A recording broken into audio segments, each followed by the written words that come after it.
మాజీ సీఎం జగన్మోహన్ రెడ్డి గారు, ఆయన అనుబంధ వైసీపీ యంత్రాంగము, వైసీపీ శ్రేణులు లేదా జగన్మోహన్ రెడ్డి గారి మీడియా కోటి సంతకాల సంపర్పణ కార్యక్రమం చేపట్టింది.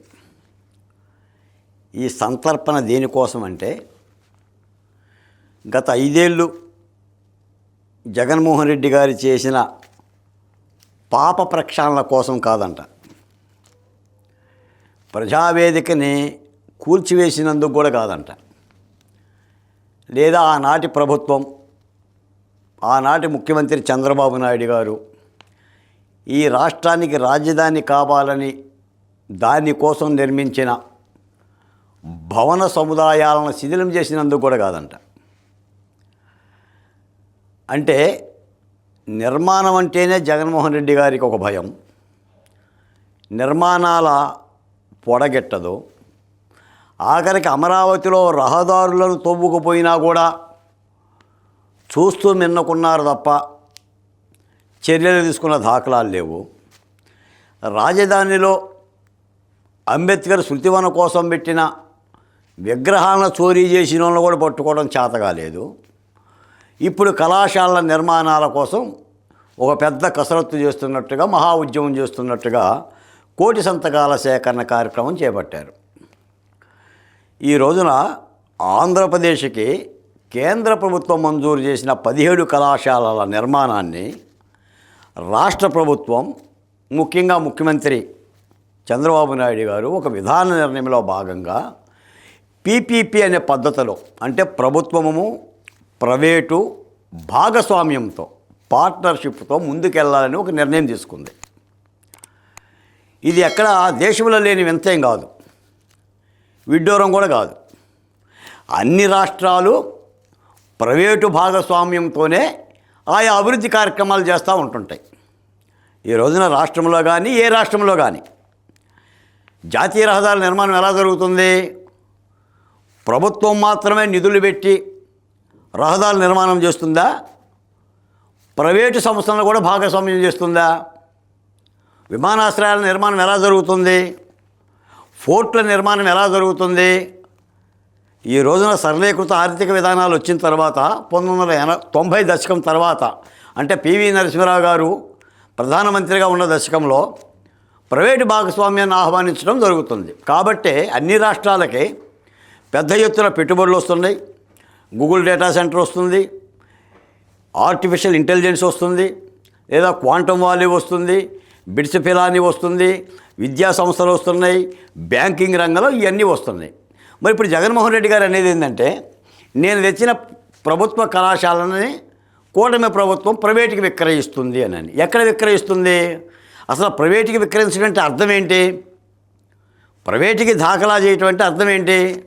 మొత్తంగా కళాశాలలని ప్రైవేటు వాళ్ళకి ఇచ్చేయటం. కానీ ఇక్కడ ప్రభుత్వం ఏం చేస్తుంది? నిర్వహణ ప్రభుత్వానిది, బాధ్యత ప్రభుత్వానిది. ఈ కళాశాల సత్వరం నిర్మాణాలు జరగాలంటే, దాని అభివృద్ధి పూర్తిగా జరగాలి అని అంటే ప్రైవేటు భాగస్వామ్యం కూడా ఇందులో కలిపింది. ఇందులో తప్పేముంటుంది? నిన్నగాక మొన్న పార్లమెంటరీ స్థాయి కమిటీ కూడా ఇతర రాష్ట్రాలకు సంబంధించి ప్రైవేటు కళాశాలకు సంబంధించిన నిర్మాణం కేంద్ర ప్రభుత్వానికి సూచించింది, పీపీపీ పద్ధతిలో వెళ్ళాలి అని. అంటే ప్రైవేటు భాగస్వామ్యం కూడా ఇందులో ఉండాలని ఆ కమిటీ సూచించింది. ఆ కమిటీలో కూడా వైసీపీ ఎంపీ గారు కూడా మెంబర్గా ఉన్నారు. వీటన్నింటినీ దాచేసి ఏదో రాష్ట్రంలో ఏదో జరిగిపోతుంది, ప్రైవేటు కళాశాలను కూటమి ప్రభుత్వం అమ్మేసుకుంటుంది, ఎవరికో ధారాదత్తం చేస్తుందని నిర్మాణాలంటేనే పొడగెట్టనే, నిర్మాణాలను కూల్చివేసిన చరిత్ర కలిగిన జగన్మోహన్ రెడ్డి గారు మాట్లాడటం చాలా విడ్డూరంగా ఉంది. అంటే నేను చేసేదే సంసారం, అన్యులు చేసేది, ఇతరులు చేసేది సంసారం కాదు అన్న రీతిలో, లేదా నవ్విపోదురుగాక నాకేటి సిగ్గు అని ఈ రోజున జగన్మోహన్ రెడ్డి గారు చేస్తున్న ఈ ప్రక్రియ గురించి రాష్ట్ర ప్రజలు ఒకసారి ఆలోచించాలి. ఓకే, మీకు 17 కళాశాలలు మంజూరైనవి, నిర్మాణాలు పూర్తి చేశారా జగన్మోహన్ రెడ్డి గారు? మీరు 5 కళాశాల నిర్మాణాలు చేశారు, మిగిలిన మొత్తం కళాశాలన్నీ కూడా బేస్ పట్టాల దశలోనే ఉన్నాయి. అందులో భాగంగా మీరు కళాశాల నిర్మాణం పూర్తి కాకుండానే 50% సీట్లని ప్రైవేటు వాళ్ళకి విక్రయించేందుకు జీవో విడుదల చేశారు. మీరు ఆ జీవో గురించి చెప్పరు. ప్రైవేటు వాళ్ళకి అమ్మటానికి సంబంధించిన ప్రక్రియ గురించి చెప్పరు. కూటమి ప్రభుత్వం ఏదో చేస్తుందనని. ఈ సందర్భంగా ఏంటంటే సాధారణంగా జగన్మోహన్ రెడ్డి గారు మొట్టమొదటి ఏం చెప్పిండంటే రప్పా రప్పా అన్నాడు. ఆ రప్పా రప్పా అని ఎవడు వినలా. తర్వాత సూపర్ 6 అమలు జరగడం లేదు అన్నాడు. సూపర్ 6 అమలు జరుగుతుంది. ఈ 18 నెలల కాలంలోనే కేవలం పింఛన్లకి రాష్ట్ర ప్రభుత్వం 50,000 కోట్ల రూపాయలు ఇచ్చింది. నెలకి దాదాపు 2,000 పైచిలకు కోట్ల రూపాయలు పెన్షన్లు ఖర్చు పెడుతుంది. తల్లికి వందనం ఇస్తుంది, రైతన్నకి సాయం చేస్తుంది, ఉచిత ఫ్రీ బస్సు ఇచ్చింది, గ్యాస్ సిలిండర్లు ఇచ్చింది, పారిశ్రామికవేత్తలను ఆహ్వానిస్తుంది, పెట్టుబడులు పెట్టిస్తుంది, ఉపాధి అవకాశాల కోసం చర్యలు తీసుకుంటుంది. ఇంకా ఏం చేయాలి? వీళ్ళు ఏదైనా కార్యక్రమం చేయాలి, ప్రభుత్వం మీద నిందెయ్యాలి, లేదా గుడ్డగాసి ముఖాన్ని వేయాలంటే తిరుపతి కొండ గురించి మాట్లాడాలి. తిరుపతి కొండ గురించి మాట్లాడలేరు. అక్కడ స్వామివారి నైవేద్యాన్ని కల్తీ చేసిన విషయం కానీ, పరకామనే అంశం కానీ, లేదంటే స్వామివారికి సంబంధించిన కండువాలని నాణ్యత లేకుండా వాటిని కూడా దోచిన విధానం కానీ మాట్లాడలేరు. పోనీ మద్యానికి సంబంధించిన స్కామ్ గురించి మాట్లాడలేరు, కల్తీ మద్యం గురించి మాట్లాడలేరు. పోనీ చేసిన కట్టడం ఏమైనా ఉందయ్యా అంటే జగన్మోహన్ రెడ్డి గారు మొత్తం 5 ఏళ్ల ఏలుబడిలో ఆయన కట్టిన ఏకైక కట్టడం తాను తన భార్య భారతమ్మ ఉంటానికి కట్టిన ఋషికొండ. ఎవడు కట్టమన్నాడో తెలియదు, ఎందుకు కట్టిండో తెలియదు. అదేమంటే వాడుకోండి మీరు అని అంటారు. 500 కోట్ల రూపాయలు ఖర్చు పెట్టి మరి ఋషికొండని కట్టిండు. ఆ 500 కోట్ల రూపాయలు ఆ ఖర్చునికే కళాశాలకు పెడితే ఇంకా 2 కళాశాలలు పూర్తయ్యాయి. అంటే ఒక కుట్ర కోణం అన్నమాట. ఈ రోజున దాదాపుగా ప్రభుత్వ భాగస్వామ్యంతోనే కళాశాల నిర్మాణం జరగాలంటే 15 సంవత్సరాలు పడుతుంది. ఆర్థిక వ్యయాన్ని తగ్గించుకోవటానికి లేదా మౌలిక సదుపాయాలు కల్పన చేయటానికి ప్రభుత్వం తీసుకున్న ఒక విధాన నిర్ణయం చాలా స్పష్టంగా చంద్రబాబు నాయుడు గారు చెప్తూనే ఉన్నాడు. వైద్య కళాశాలల పూర్తి యాజమాన్యం ప్రభుత్వానిదే. ఇది ప్రభుత్వం బాధ్యత, వైద్య కళాశాలల బాధ్యత. ఎక్కడ కూడా ఈ కళాశాలలో ఎస్సీలకి, ఎస్టీలకి లేదా బీసీలకి, ఈబీసీలకి రిజర్వేషన్ల సీట్లు కూడా తగ్గవు. సత్వరం పని పూర్తి అవడానికి ఇలా చేస్తుంటే వీళ్ళ కరపత్రం పెట్టుకొని పోటెత్తిన కోట్ల గలాలు. ఏమిటి కోట్ల గలాలు? పెద్ద ఎత్తున మీకు ఒక కరపత్రం ఉందని, మీకు ఒక మీడియా సంస్థ ఉందని పేజీలు పుంకాలుగా ఇలా పెద్ద పెద్ద ఫోటోలు వేసుకొని జగన్మోహన్ రెడ్డి గారు మీరే రాసుకుంటున్నారు, మీరే డబ్బా కొడుతున్నారు, మీరే తుమ్ముతున్నారు, మీరే దగ్గుతున్నారు, మీరే జీవించుకుంటున్నారు. వెనకటికి ఎవడో వాడే తుమ్మి వాడే జీవించుకున్నంట. నీ పత్రికలో నీ ఫోటోలు భారీ ఎత్తున పైపెచ్చామంటారు మీరు. ఇదొక చారిత్రాత్మక కోటి సంతకాల ఉద్యమం. అంటే సంతకాలు పెడితే ఓ చారిత్రాత్మక ఉద్యమం. ఈ రోజున వైసీపీ పార్టీకి పని లేదు, అసెంబ్లీకి వెళ్ళి మాట్లాడే ధైర్యం లేదు, లేదా సత్తువ లేదు, లేదా దమ్ము లేదు. అసెంబ్లీలో మాట్లాడవచ్చు, స్పీకర్ గారు టైం ఇస్తారు, ముఖ్యమంత్రి గారు సమాధానం చెప్తారు, ముఖ్యమంత్రి గారు సమాధానం చెప్తారు, మీ ఎమ్మెల్యేలు అడగవచ్చు. ఈ కోటి సంతకాలు స్వీకరణ పెట్టేసి మీరు గవర్నర్ గారి దగ్గరికి వెళ్తారు. గవర్నర్ గారి దగ్గరికి ఈ దేశంలో పాలసీలు ఎలా అమలు జరుగుతున్నాయో తెలియదా? పీపీపీ విధానం గురించి మీరు చెప్పాలా? మీరు పోర్టులు ఎవరికి ఇచ్చారు? ఆఖరికి రాజ్యసభ సీట్లు ఎవరికి ఇచ్చారు చెప్పండి జగన్మోహన్ రెడ్డి గారు. మీరు ఆదాని బంధువర్గానికి ఇవ్వలేదా? అంటే ఒక తప్పుడు ప్రచారం చేసి, పైగా ఇంకో విషయం ఏంటంటే ఇందులో జగన్మోహన్ రెడ్డి గారు 5 ఏళ్ల పరిపాలనా కాలంలో దాదాపుగా రాష్ట్రంలో 80 లక్షల టన్నుల చెత్తని ఇక్కడ డంప్ చేసి వెళ్ళాడు. దాన్ని ఎత్తడానికి ఈ స్వచ్ఛాంధ్ర కార్పొరేషన్ చైర్మన్ పట్టాభి గారు ఏడాది పాటు సమయం తీసుకొని డంప్ అంతా ఎత్తి పక్కన పెట్టాడు. మళ్ళీ ఇప్పుడు కోటి సంతకాల డబ్బాలు తెచ్చేసి ఈ చెత్త అంతా కూడా డంపు చేస్తారు. ఇదంతా ఎక్కడ పెడతారు?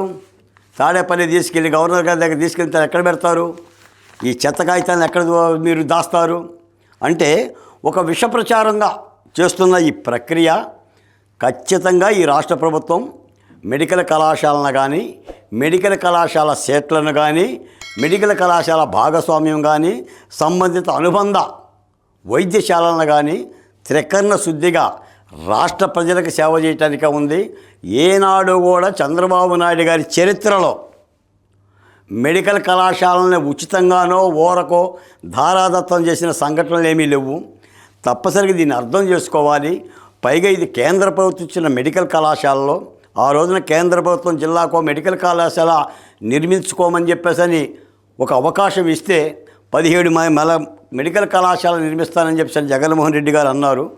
ఆయన పులివెందుల మెడికల్ కాలేజీకి పెట్టిన ఖర్చు కానీ, పులివెందుల మెడికల్ కాలేజీకి 500 కోట్ల రూపాయల వ్యయంలో 500 కోట్ల రూపాయల ఖర్చు పెట్టి వాళ్ళ ఊర్లో చక్కగా బంగ్లా కట్టాడు. మిగిలిన అన్ని చోట్ల మెడికల్ కాలేజీలు కూడా ఆపేశాడు.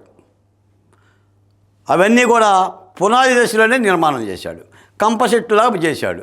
ఈ రోజున వాటన్నింటిని కూడా ప్రజలకు అంకితం చేయటం కోసం తీసుకున్న కార్యక్రమం. కాబట్టి జగన్మోహన్ రెడ్డి గారు, మీరు ఈ 1 కోటి సంతకాల ప్రైవేటు మెడికల్ కళాశాలల కంటే మీరు చేసిన పాపాలకు ప్రక్షాళనగా, లేదా తిరుపతి దేవదేవునికి చేసిన అపచారానికి ప్రక్షాళనగా 100 కోటి సంతకాల కార్యక్రమం ఒకటి చేపట్టాల్సి ఉంది. కాబట్టి ప్రజలు వీటన్నిటి కూడా నమ్మే పరిస్థితులు లేరు. ఈ రాష్ట్రంలో ఏం జరుగుతుందో ఏమీ లేదండి. 2 నెలలకో 3 నెలలకో యలహంక ప్యాలెస్లో నిద్రపట్టగా తాడేపల్లి రావటం, ఏదో ఒక లొల్లి పెట్టడం, లేదంటే ఒక శబదం చేయటం, ఒక తొడగొట్టడం, ఎవరినో పొడిచేస్తానని అంటాం, లేదా లేపేస్తానంటాం, ఇదిగో మేము వస్తున్నాను అంటాం. వాళ్ళకున్న సోషల్ మీడియాలో కూడా అవాకులు చవాకులు బేలటం, జబ్బలు దరచటం, మళ్ళీ వెళ్ళిపోవటం. ఇదే ప్రక్రియ. కూటమి ప్రభుత్వం కానీ చంద్రబాబు నాయుడు కానీ చాలా స్పష్టంగా చెప్పారు. మెడికల్ కళాశాలల మీద యాజమాన్యం ప్రభుత్వానికి ఉంటుంది. తప్పనిసరిగా ఆర్థిక వెసులుబాటు కోసం, మౌలిక సదుపాయాల కల్పన కోసం ప్రైవేటు ప్రభుత్వ భాగస్వామ్యం విధానంతో ముందుకెళ్తుంది. వీళ్ళు ప్రభుత్వం అనే మాటని సున్నా చుట్టి కేవలం ప్రైవేట్ వాళ్ళకి ఇస్తున్నారని చెప్పి ఒక తప్పుడు ప్రచారం చేస్తున్నారు. ఇవన్నీ కూడా ప్రజలకు అర్థమవుతాయి. తప్పనిసరిగా ఈ రాష్ట్రంలో అన్ని కార్యక్రమాలని, ఎందుకంటే నిన్న మొన్న కూడా వీళ్ళు పారిశ్రామికవేత్తలు వస్తుంటే పారిశ్రామికవేత్తలు మెసేజ్లు పెట్టారు రావద్దని. అమరావతిలో రుణాలు ఇస్తుంటే రుణాలు ఇవ్వద్దని మెసేజ్లు పెట్టారు. లేదా ఆంధ్రప్రదేశ్లో శాంతి భద్రతలు బాగోవు కాబట్టి ఇక్కడ కొట్టుకుంటారు కాబట్టి రప్ప అంటూ పోలీసు అధికారులను గుడ్డలెప్పదీస్తామని, లేదా వాళ్ళనే కొడతామని, వీళ్ళని కొడతామని, సప్త సముద్రాలని ఈడ్చుకొస్తామని, రిటైర్డ్ అయినా కూడా వదలబెట్టలేమని చాలా భీకరాలు పలికారు. ఇప్పుడు వాటన్నిటి కూడా పసలేదని చెప్పేసి ఈ కొంగొత్త కార్యక్రమాన్ని శ్రీకారం చుట్టారు. మీరు ఏది చేసినా మెడికల్ కళాశాలల యొక్క పూర్తి చంద్రబాబు నాయుడు గారు చేస్తారు. తప్పనిసరిగా ఏడాది లోపల 17 మెడికల్ కళాశాలలు పూర్తి కావటం, వాటికి సంబంధించిన సీట్ల భాగస్వామ్యం దాదాపు 1700 సీట్ల భాగస్వామ్యం కూడా ఆంధ్ర రాష్ట్ర బిడ్డలకు దక్కడం అనేది జరుగుతుంది. అందుకని ఈ తప్పుడు ప్రచారాల మూలాన వ్యర్థ ప్రయోజనాలే. ఎందుకంటే మనం చాలా చూసాం, గతంలోనూ చూసాము, ఇప్పుడు చూస్తున్నాము. జగన్మోహన్ రెడ్డి గారి యొక్క విధానమే ఒక తప్పుడు విధానం. అంటే అబద్ధాల మీద నిలబడిపోయి ప్రచారాలు చేయటం. నిన్న మొన్న చూసుంటారు, పివి సునీల్ కుమార్ గారిని సిఐడి విచారణ పిలిస్తే నాకేమీ తెలియదు, నేను ఆ రోజు లేను అని చెప్పేసి ఒక ఐపీఎస్ ఆఫీసర్ అయ్యుండి రఘురామకృష్ణరాజు గారిని వేధించిన కేసులో ప్రశ్నలు కూడా సమాధానం చెప్పకుండా తప్పించుకునే ధోరణి. కాబట్టి జగన్మోహన్ రెడ్డి గారు చేయాల్సింది ఏంటంటే అద్దం దగ్గరకు పోయి తాను గత 5 ఏళ్ళు పరిపాలన ఎలా చేశాడో చూసుకుంటే అద్దంలో ఆయన బొమ్మ కనిపిస్తుంది, ఆయన విధానం కనిపిస్తుంది. తప్పనిసరిగా రాష్ట్ర ప్రజలు కానీ, లేదంటే రాష్ట్ర అభివృద్ధిని కోరుకునే వాళ్ళు కానీ ఈ యొక్క జగన్మోహన్ రెడ్డి గారి వైసీపీ నాయకులు చేస్తున్న ప్రచారంలో పడరో. తప్పనిసరిగా మెడికల్ కళాశాలలు పూర్తి చేయడానికి, ఈ 17 మెడికల్ కళాశాలను ప్రజలకు అంకితం చేయడానికి కూటమి ప్రభుత్వం సిద్ధంగా ఉందని మీ ద్వారా కూడా మరోసారి తెలియజేస్తున్నాను. నమస్తే. జై భీమ్, జై అమరావతి, జై ఆంధ్రప్రదేశ్.